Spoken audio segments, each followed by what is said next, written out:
Good morning students. आज हम आपको कबीरदास द्वारा रचित साखी के 5वें और 6ठे दोहे का अर्थ समझाएंगे। और एक चीज़ आपको पहले ही बता दे रहा हूँ कि अगर कहीं आपको कोई भी दिक्कत हो तो कमेंट करके पूछ लिया कीजिए। हम आपको अगले वीडियो में समझाने का प्रयास करेंगे, या हमारा व्हाट्सएप नंबर है, उस पर आप संपर्क कीजिए। जो भी आपको दिक्कत परेशानी होती हो मैं आपको बताने का प्रयास करूँगा।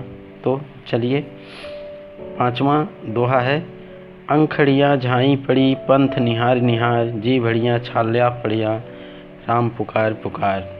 अब इसमें जो है कबीरदास उस ईश्वर और परमात्मा से विरह के व्याकुलता को दर्शाते हैं कि किस तरह से आत्मा जो है उस परमात्मा के लिए तड़पता है, कैसे वह उस ईश्वर को प्राप्त करने के लिए उसका मार्ग देखता है, कैसे उसका बाट जो होता है। तो वही कहते हैं कि अंखड़ियाँ झाई पड़ी। अंखड़ियाँ मतलब आँखों में, झाई मतलब आप जानते हैं कि आँखों के नीचे काला घेरा बन जाता है अगर आप ज़्यादा जागते हैं तो यहाँ भी कह रहे हैं कि अंखड़ियाँ झाई पड़ी, आँखों में हमारे छाई पड़ गई। और पंथ निहार निहार, पंथ मतलब रास्ते को निहारते निहारते। अब यहाँ है कि किसका रास्ता, तो उस परमात्मा का के मार्ग को देखते देखते मेरी आँखों में झाई पड़ गई, और जी फड़ियाँ झाला पड़िया राम पुकार पुकार। और राम उस परमात्मा को पुकारते पुकारते मेरी जिह्वा में, मेरे जीभ में, जीभड़ियाँ मतलब जिह्वा में छाला पड़ गया, छाले पड़ गए, पर अभी तक उस ईश्वर से मुलाकात नहीं हो पाई। यहाँ पर कबीरदास जी बता रहे हैं तो उस परमात्मा के लिए जो जीवात्मा है इतना तड़पता है, इतना परेशान होता है कि वह दिन रात उसी के मार्ग का अनुसरण करता है। वो देखता है, उसका बाट जो होता है उसके रास्ते को निहारता है कि कब जो है परमात्मा हमारे पास आएंगे। और उसको निहारते निहारते, उसको देखते देखते उसकी आँखों में, कबीरदास जी कहते हैं कि मेरी आँखों में झाई पड़ गई। और राम राम बार बार उस परमात्मा का स्मरण करने से, बार बार जिह्वा से उसका नाम लेने से मेरे जिह्वा में छाले पड़ गए। अगला है, जो रोऊं तो बल घटे हंसो तो राम रिसाय, मन ही माहि बिछुड़ना ज्यों घूण काठई खाए। अब इसमें बता रहे हैं कि अगर देखिए, इसमें बहुत ही विचित्र स्थिति का वर्णन कर रहे हैं। किसके, उस जीवात्मा के हृदय की, कि किस तरह से अपने और उस जीवात्मा के हृदय का वर्णन, की विचित्र स्थिति का वर्णन करते हैं। कहते हैं कि यदि वो रोते हैं तो बल घटता है, यानी अगर रोते हैं तो उनकी शारीरिक शक्ति जो है, प्रेम की शक्ति जो है वो कम होने लगती है। अगर हंसते हैं तो भगवान जो है रुष्ट हो जाते हैं। आप जानते हैं कि अगर कोई रोता है तो वह आंतरिक रूप से उसको कष्ट होता है और ऐसे लगता है कि जैसे उसके अंदर की शरीर की शक्ति जो है वो समाप्त हो गई है।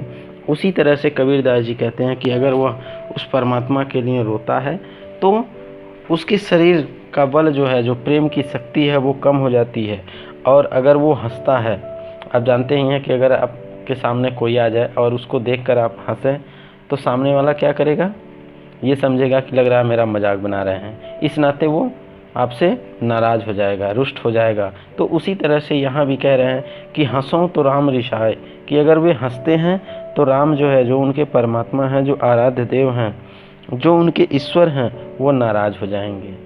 इस नाते न तो वो रो सकते हैं और ना ही वो हंस सकते हैं। इसलिए वो क्या करते हैं, मन ही माहि बिछुड़ना, वे मन ही मन में, अपने अंतः मन में उस दुख की और चिंता को दबाए रखते हैं, ताकि अंदर ही वो इस प्रकार से खोखला हो जाए जैसे ज्यों घुण काठ ही खाए। जैसे घुन जो है, आप जानते हैं कि क्या करता है, काठ को खा लेता है, तो काठ में कुछ भी शेष नहीं बचता, वो पूरे तरह से लकड़ी जो है खोखली हो जाती है।